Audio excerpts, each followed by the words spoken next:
Hello everyone, this is Manju here and you are welcome to my YouTube channel the learning hub. Guys, आज का जो मेरा video है 30 days challenge English speaking course के लिए है। और जो आप ये सोच के बैठे हैं कि आज से करना है, कल से करना है, परसों से करना है, किससे बात करें, कहाँ जाके इम्प्रूव करें, यूट्यूब चैनल से देख के करें या फिर कहीं कोर्स करे या कुछ भी करे। तो गाइस, सबसे पहले मैं ये बता दूं, मेरा तो कोई ऐसा दोस्त नहीं जिससे मैं स्पीकिंग करूं, या फिर मैं ऐसे स्कूल से नहीं पढ़ा हूं जहां पे मुझे इंग्लिश में बात करना बताया गया हो, या फिर बिल्कुल बंद क्लोज है। तो आप guys please stop and just you try to remove this all was thoughts from your mind. तो गाइज, आज का जो भी मैं ये बताने जा रही हूँ, सबसे पहले किसी चीज़ को सीखने से पहले, किसी चीज़ को एक्सेप्ट करने से पहले हमें उसको अपने माइंड में, अपने थॉट में बैठाना होता है कि yes, I am really going to speak in English, I am really want to do this because it is the good things, it will improve my personality, it will improve my job career and whatever. Okay, तो guys, मैं आज ही जैसे आपको rules regulations बता दूं कि हाँ, ये सारे रूल्स रेगुलेशंस इस वे में बात करेंगे तो you must speak in English. No, it's wrong. अपने माइंड को सबसे पहले पॉजिटिवली एक्सेप्ट कराना है कि मुझे इंग्लिश में बात करनी है और सीखनी है और मैं इंग्लिश में बात कर सकता हूँ। तो गाइज, अब मैं बताती हूँ कि आप कैसे इंग्लिश में बात करेंगे। बात करने के ये रूल्स है, वो रूल्स है, ये सारे रूल्स हैं। तो इस रूल्स को अगर फॉलो करेंगे तो बहुत से ग्रामेटिकल बुक्स ऐसे पड़े हुए हैं जो कि रूल्स के भंडार हैं, तो रूल्स को फॉलो नहीं करना है। मैंने बोला कि हमारा जो mind, it is divided into 2 parts, subconscious mind and conscious mind. हमारे सबकॉन्शियस माइंड को जगाना है, जो ये बोल बोल के हम लोगों ने सुला दिया है कि हम इंग्लिश में बात कर ही नहीं सकते। No guys, we can talk in English because it is the professional language and in competitive exams और to show a personality professionally, it's too important. तो ये माइंड में आना चाहिए। तो पॉजिटिव थिंग्स हैं, positive activity, everybody likes that. Okay, तो कैसे बात करेंगे? तो जब भी हम किसी के बारे में, when we start to talk in English, तो जब भी किसी के बारे में हम बात करते हैं तो किसी सब्जेक्ट के बारे में बात करते हैं। सब्जेक्ट एक्चुअली होता क्या है? सब्जेक्ट की, या तो आप किसी चीज के बारे में, ये मेरे हाथ में जो मार्कर है, तो ये मार्कर है, marker is a subject. Okay, this is my marker.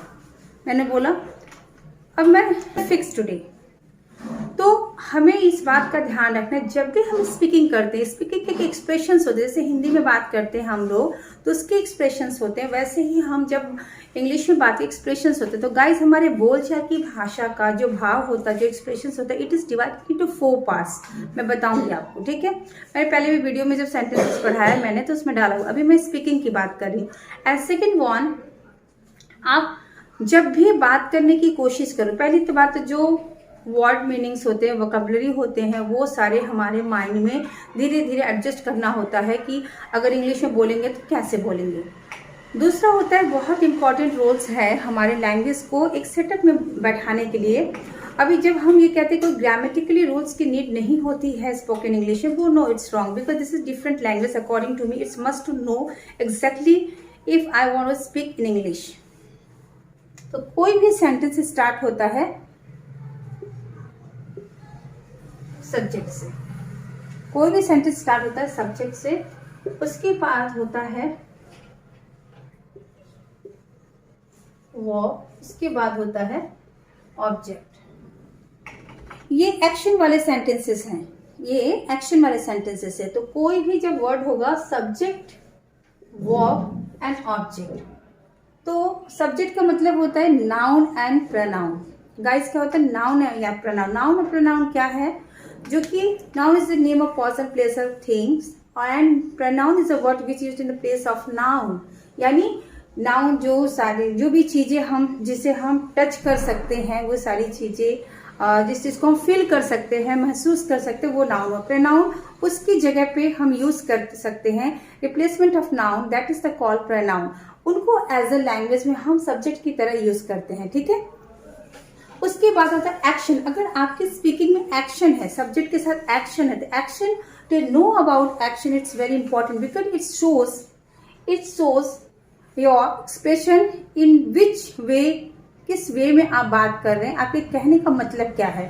Okay, और उसके बाद होता है ऑब्जेक्ट। ओके, तो ये है, ये आपका क्या हो सकता है? ये नाउन भी हो सकता है और प्रोनाउन भी हो सकता है। वर्ब के क्या होते हैं? वर्ब का जो होता है वो आपका फॉर्म्स होते हैं, ये फॉर्म्स होते हैं, वर्ब के एक्शंस के फॉर्म्स होते हैं, एक्सप्रेशंस के हिसाब से फॉर्म्स होते हैं, ठीक। ऑब्जेक्ट आपका क्या होता है? ऑब्जेक्ट आपका नाउन भी हो सकता है और प्रोनाउन भी हो सकता है, ठीक है। ऑब्जेक्ट आपका नाउन और प्रोनाउन तीनों हो सकता है। अब गाइस मुझे ये बोलना है, सपोज दैट अभी हमारे जो एक्सप्रेशंस हैं वो अगर पॉजिटिव एक्सप्रेशंस हम बात करेंगे,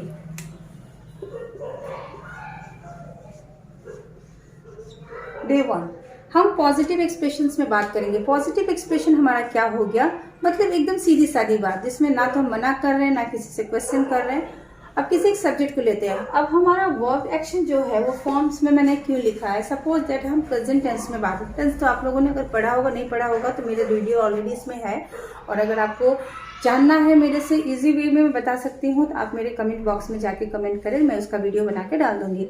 अब सब्जेक्ट जैसे हो गया कि मैं लेती हूँ कि मैं बहुत अच्छा इंग्लिश बोलती हूँ, ठीक है। अब बोलने को इंग्लिश में क्या बोलते हैं, स्पीक। सब्जेक्ट क्या होगा, मैं। सब्जेक्ट क्या होगा, मैं। तो मैं क्या है, नाउन है कि pronoun? You know very well, जो आई है वो आपका प्रोनाउन है, ठीक है। अब बात आती है हमारी समझने की, मैं बहुत अच्छा। अब एग्जाम्पल क्या हो गया,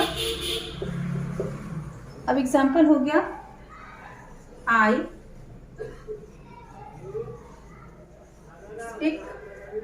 I speak English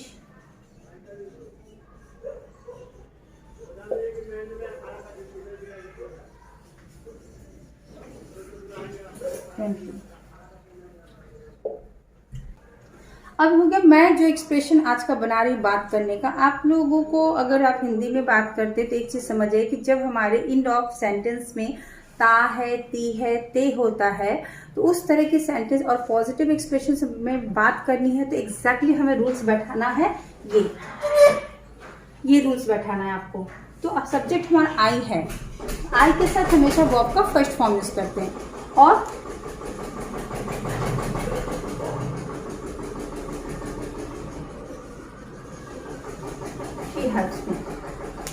और सिंगुलर के साथ क्या करते हैं हम, सिंगुलर के साथ हम क्या करते हैं, सिंगुलर के साथ हम वर्ब में एस या ईएस लगाते हैं। वर्ब के फर्स्ट फॉर्म में एस ईएस लगाते हैं और उसके बाद हम ऑब्जेक्ट लगा देते हैं, ठीक है।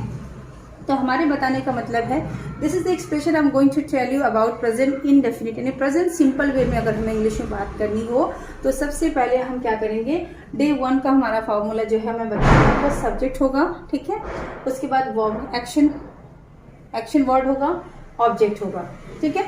तो ये आप याद रखना कि जब भी हम प्रेजेंट इंडेफिनिट या सिंपल प्रेजेंट में बात करते हैं उसके पॉजिटिव एक्सप्रेशन में, तो सबसे पहले जो है हम सब्जेक्ट को यूज करते हैं, as usual I have written here. उसके बाद एक्शन वर्ड,